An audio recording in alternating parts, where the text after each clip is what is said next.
Hello world of YouTube and welcome to an Every Time I Die discography review. Every Time I Die, for those who don't know, are a band from New York who sort of blends hardcore and metalcore influences with some sort of southern twang in their guitar and some choice moments to really add some personality to their relatively tongue-in-cheek, but also pretty nihilistic lyrical palette.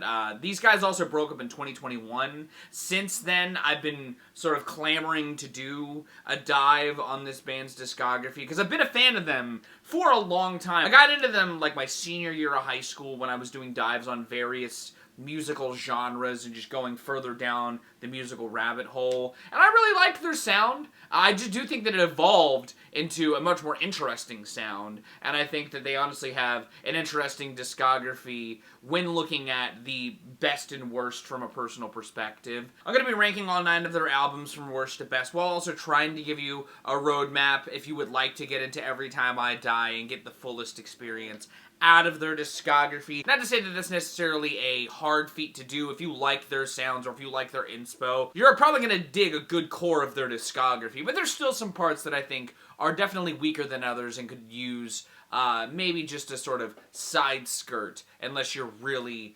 loving the sounds the band is going for. Outside of their 9 albums, though, they do have 2 EPs that I am going to be talking about in this video as well, that I'm going to talk about right now.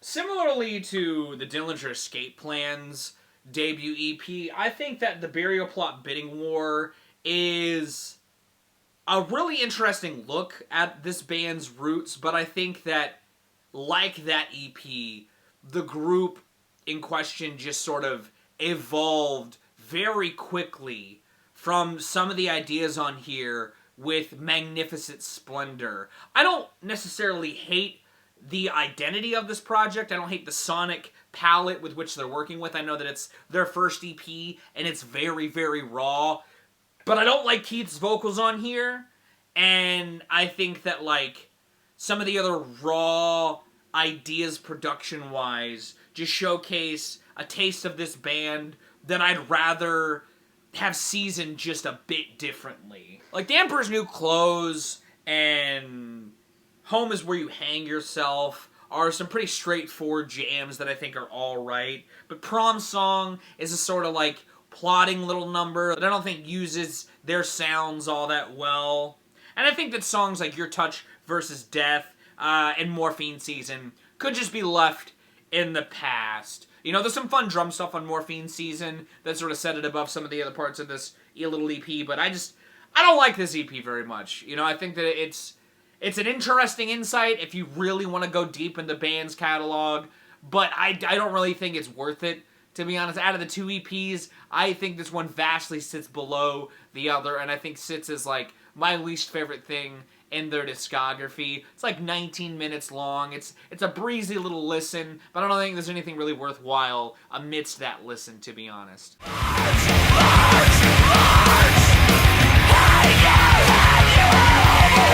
Like you'll hear me say later on in this video, though, From Parts Unknown is a fantastic era for this band. It saw them sort of transitioning some of their identity lyrically while trying to retain a sonic backdrop that enriches that more personal, introspective, but still chaotic and angry and sometimes cathartic needing look.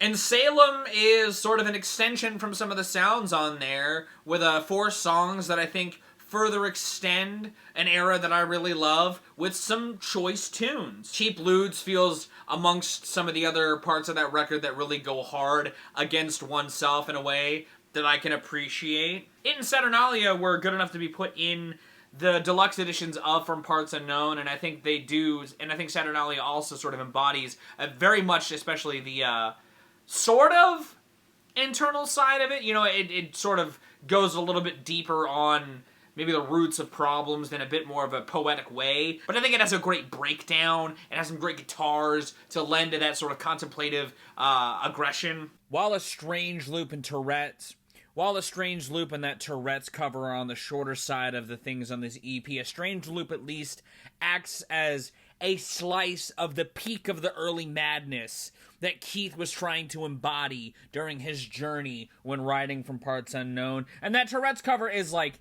wild. Any early Nirvana covers are always an interesting adaptation, but their particular blend of adding a hardcore-driven edge to that song is pretty fucking good.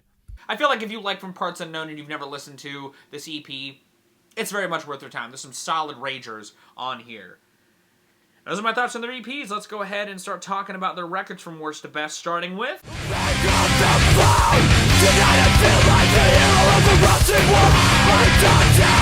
You know, normally I love Adam Dukowitz's production work. I think that he does a really good job with his own band, Killswitch Engage, and the stuff that I've heard him do outside of that is pretty alright. And this kind of sounds like some of the bread and butter early metalcore stuff he was really working with, but I just think that that sound sort of takes away some of the identity of this band to a degree. You know, while I love songs like Punch Drunk Punk Rock Romance or Pincushion 2, I love the breakdown on The Logic of Crocodiles, but the production kills the guitars on some of those breakdowns, textures some of the atmosphere in a way that I don't think suits some of the personality-driven vocals that are on here. You know, it's rough around the edges. There's some vocal work on, like, Here's Looking at You that I think just kind of gets ruined with the production. You know, the bass is, like, fuzzy and rumbly, but doesn't lead in some of the pockets where it really should. I also just think that, like, the band is really sort of finding their own identity on this record, too, and I feel like that also sets it back. They're definitely stepping up forward with a sound that is theirs and an identity that is theirs, but I think they just build upon it so much more fruitfully from here. This is also one of the few albums I hadn't heard until I was doing sort of work for this discography review and going through what little crevices of the discography I hadn't spent time with. And while I don't necessarily wholly regret it, because it's cool to hear this band really cutting their teeth, it's also a record that I'm not going to be revisiting anytime soon when I do get the hankering to respin this band once this review is in the rear view. I think that if you're a fan of this group like I am, and you've never spun their earlier releases, like their first EP in this, it is cool to see where some of their sort of identity took shape to some degree, because they would build upon this with just, in a songwriting capacity, much better almost immediately. But just sonically, they would also sort of harness their ideas into a better pocket. And again, no knock to Adam Dukowitz. He's done solid production work for other bands of his style. I just think Every Time I Die has too many of their influences that this sound doesn't really wholly work for them. It's a good point of curiosity if you're digging the band sounds, but I don't think most getting into the band retroactively will pull away from a whole lot from this record, personally.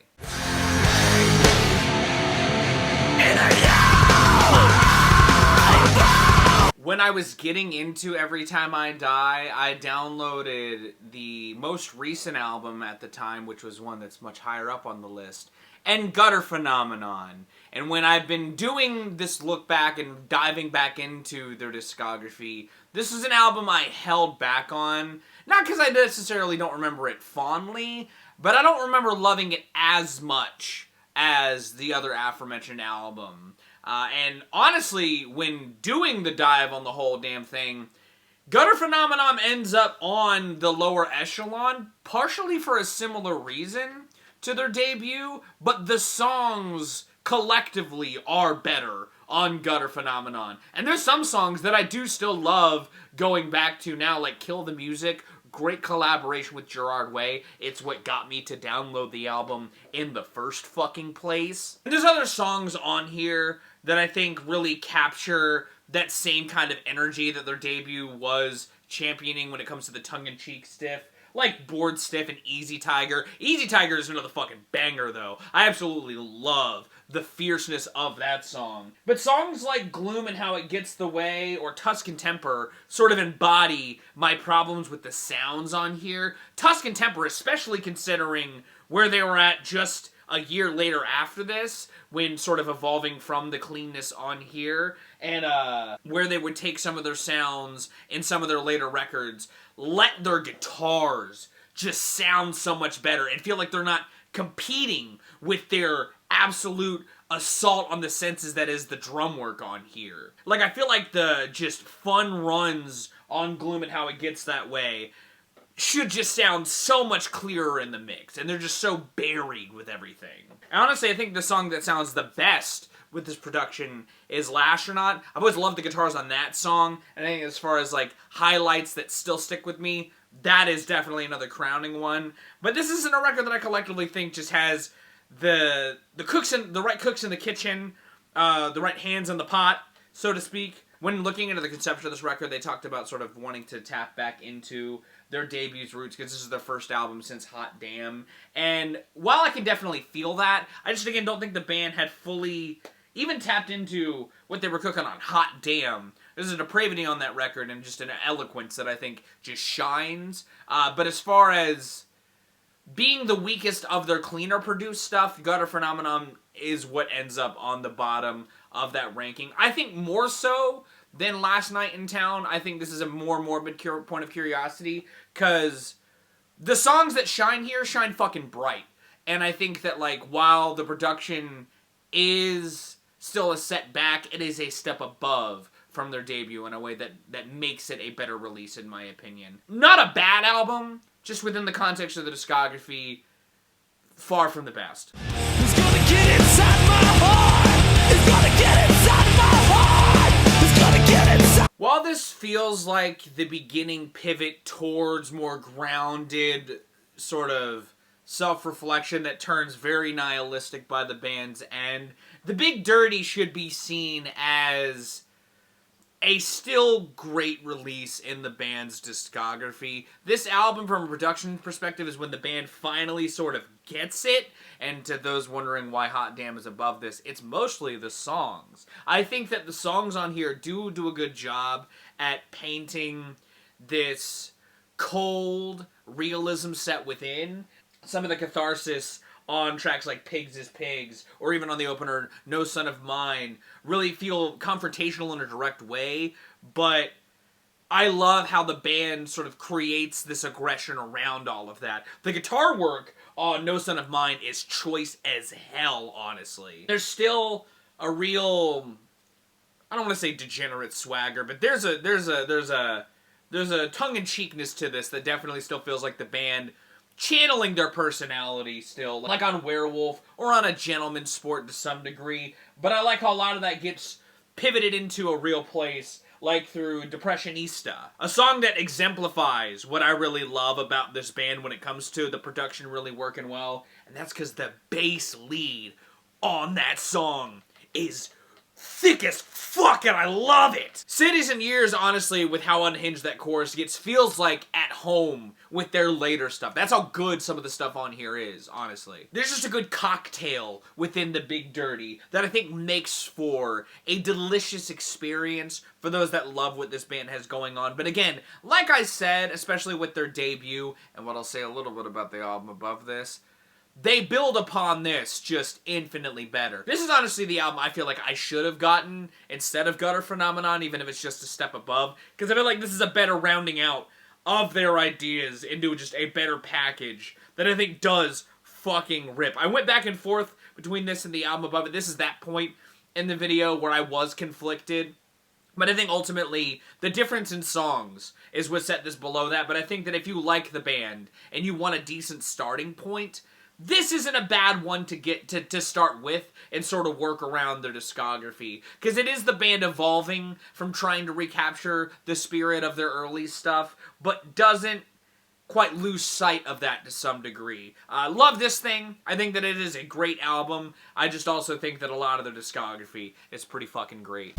Savor it! Savor it! Savor it! Savor it!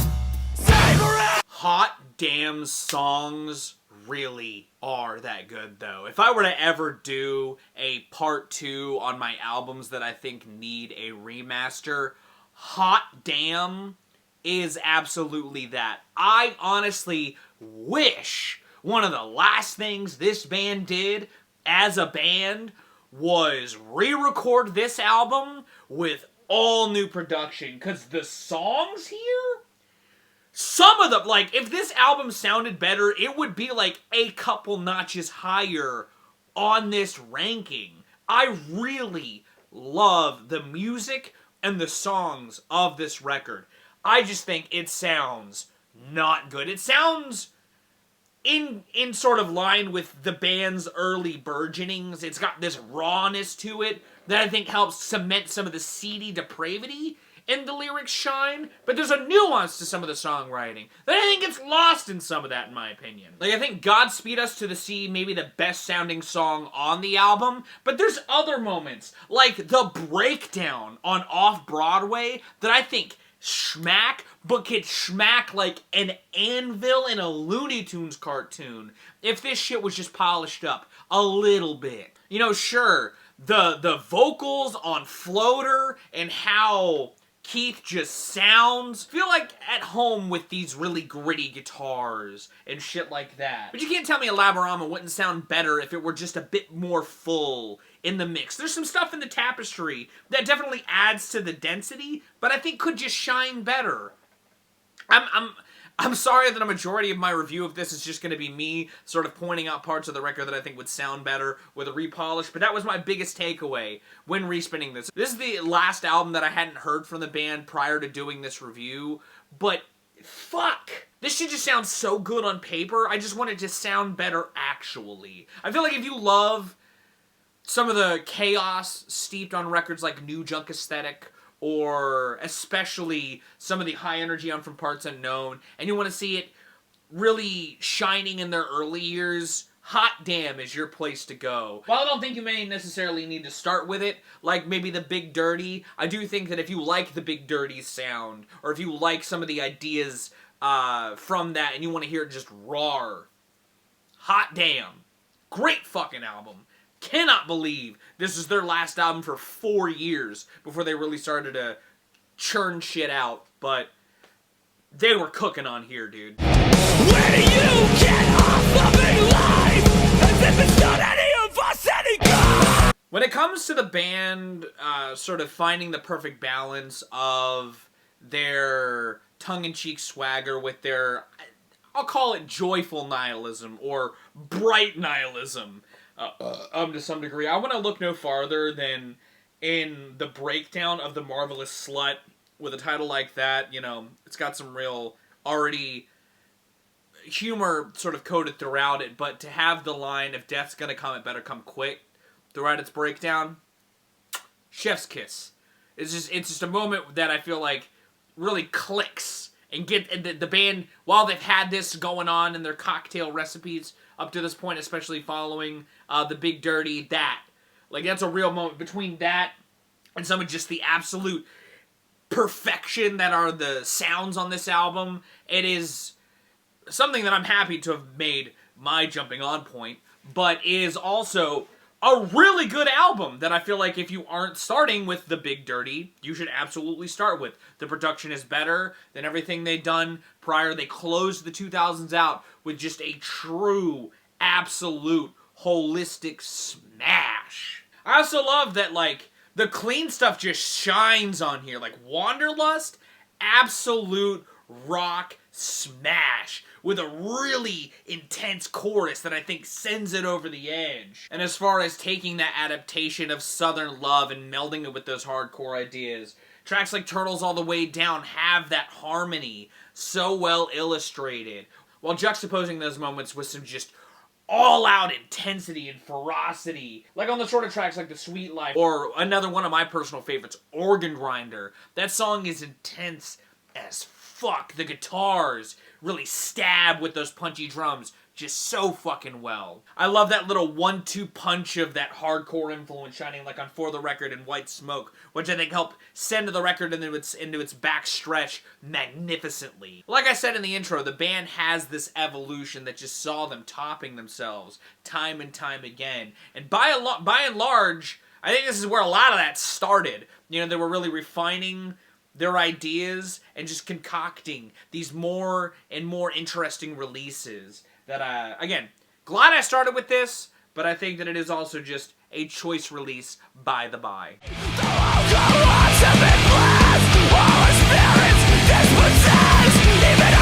X Lives acts as an interesting sort of swan song to some aspects of their sonic identity in ways that I don't think are bad. I think that they build from this point in particular masterfully well. You know, when I talk about the band really improving on their discography with each subsequent release, there's like an exponential to that after X Lives. But I think X Lives still embodies a lot of the spirit that the band had been sort of throttling with up to this point, with the best production that's backed that identity by and large. While New Junk Aesthetic really sort of introduced a lot more cynicism and sort of absolute bleakness to parts of their lyrics, where it takes those ideas on X Lives are what I mean sort of sit in the spirit of what the band sort of started out with. You know, typical Miracles meltdown into I Suck Blood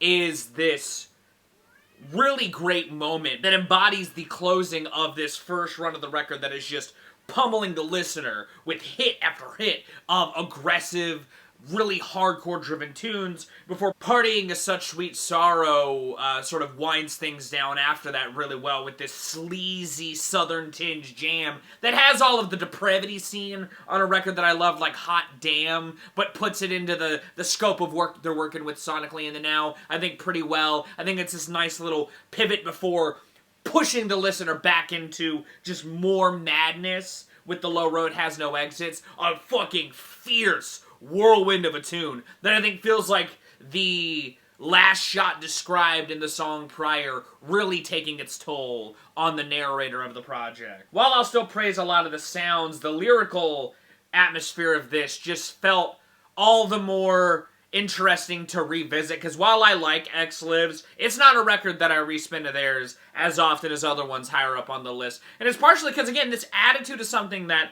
I still love from the band, and it's been like, it was a nice sort of send-off to the era that I got into. But I just more enjoy what the band lyrically balances with their sonic palette from here, while keeping the chaos intact. It just comes from a different place. Grudge music is absolutely fierce as hell. You know, while Touch Yourself feels more in line with some of the true inner turmoil that I think very much made the band strong to beginning, and I think it's still a choice jam. Again, I just like other songs in the discography more. This is a great record, though. I feel like this is another sort of like stepping stone experience. It's the band sort of at their most sonically comfortable, it feels like. And I think if you've enjoyed their modern stuff and you haven't listened to some of their earlier stuff, this is a nice gateway into that. And vice versa, if you've only heard their earlier stuff and you want a good idea of what their sort of core sound and polish sort of transforms into, this is a great sort of transitional record in that regard. Absolute smash. Think it rips, and it's just not their best, in my opinion.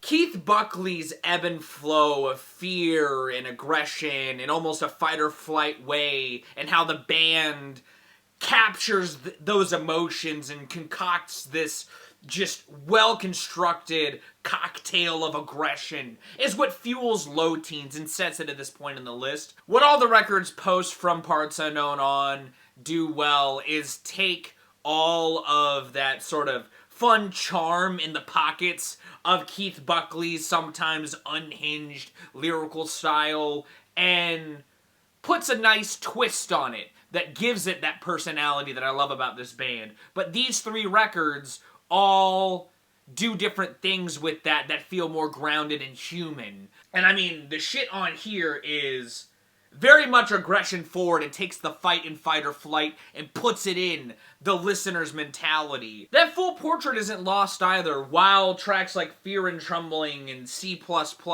really go hard on blending that competitive internal turmoil and dealing with the fears of loss, especially in C++, considering that song in particular very much is the core of the emotion of the record, with Keith sort of in fear of his wife and his future daughter's life. While tracks like Glitches and Awful Lot and Religionist Speed more look at the internal shock of quickly falling back in your old laurels, even in a point of transition in your life, or trying to move on and shed your old skin. You know, even stewing in that old skin with tracks like the, again, sleazy-filled Two Summers, or the collaboration with Brendan Urie, It Remembers, where it takes almost a more cathartic turn.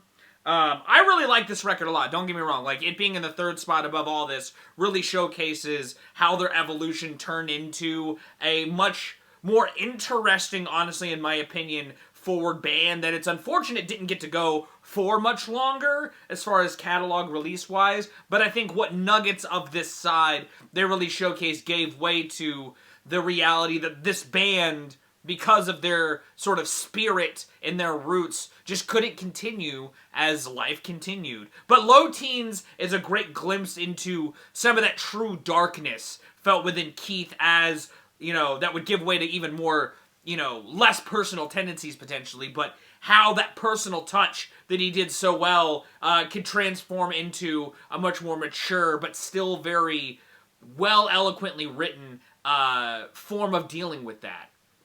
Love this record. It's aggressive. The hook-forward stuff is also really strong. There's a nice blending of ideas here that I think makes for a choice record that I feel like if you aren't starting with their early stuff and you want to start with their late stuff, if you aren't starting with From Parts Unknown, you really should listen to one of these three records in the top three, because they're all just choice, heavy, well-constructed releases that are produced magnificently. What do you like better?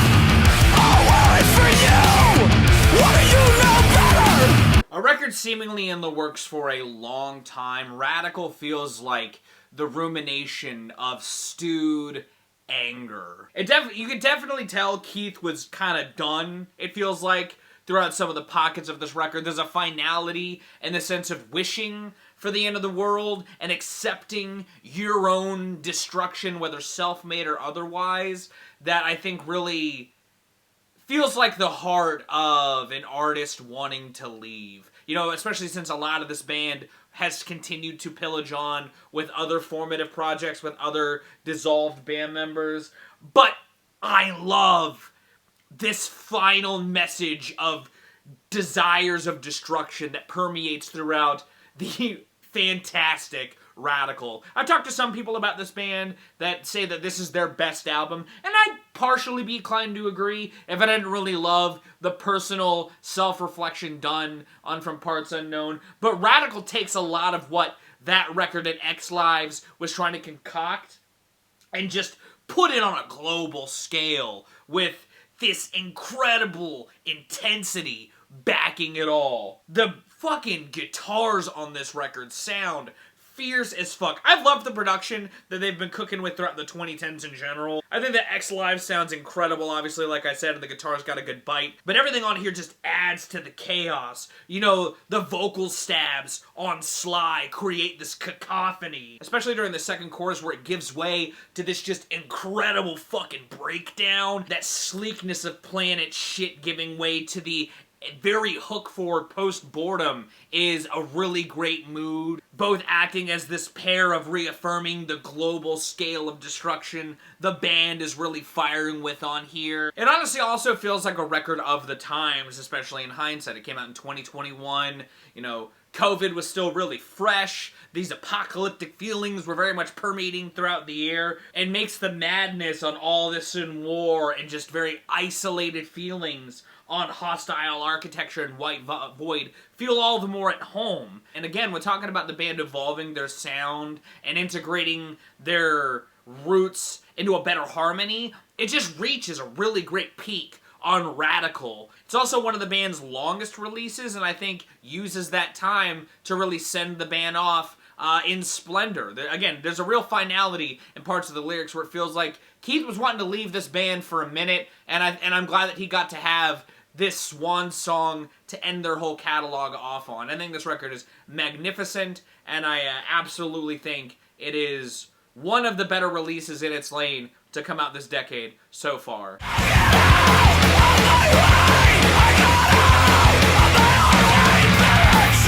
Like I said in that Salem portion, though, man, From Parts Unknown is just some truly well-contained madness. Maybe it's because I relate hard with self-conflict and being at odds with yourself for a decent portion of your life, especially when this record came out. But From Parts Unknown to me really is something special. It acts as a sort of emotional pivot point for the band. You know, Keith does some real self-discovery throughout parts of this record that I think helped fuel where the band took their sound, and honestly probably began the lead to their dissolvement once Keith's really started to dive deeper and deal with his own problems. The fact that this record starts out with just a streaming of blow your fucking brains out on the absolute visceral The Great Escape, that I honestly think gives way to a really great stretch and is a big reason why I love this record, is that the sequencing is a nice sort of twist on what a lot of the band did up to this point, especially on X Lives when it came to like structuring where the intense and less, more hook-driven stuff lies. Maybe it's because Pelican of the Desert really just masterfully has some sleek little southern riffage blended in with that chaos really well. But I think that it helps sort of cement that bleak attitude before really pivoting farther into the self-analysis on Decaying with the Boys. Hell, Overstayer honestly feels like the first brick laid in the path towards this whole thing melted apart with the identity of just wanting to end it all because you've just kind of seen too much too quick for too long. Just kind of feels like the mood with which the band really carried throughout this last leg of their career. But it also is a great example of the band's sonic strength during this era just shining with these great pairing of guitar and bass stabs to add to that intensity. Plus, again, if we're talking from a structure perspective, I love these two sides of their brand of expanded chaos with this really interesting emotional interlude more splitting both halves. A second half that sort of goes deeper and darker on those feelings of contemplative of death and just a shame of your old self building toward something better, like on Thirst and Old Light. I love this record. This is also just an era where I think sonically and creatively, they were just cooking with a lot of really, really good songs and ideas. I can appreciate where they've taken this more personal, deconstructed look and made it more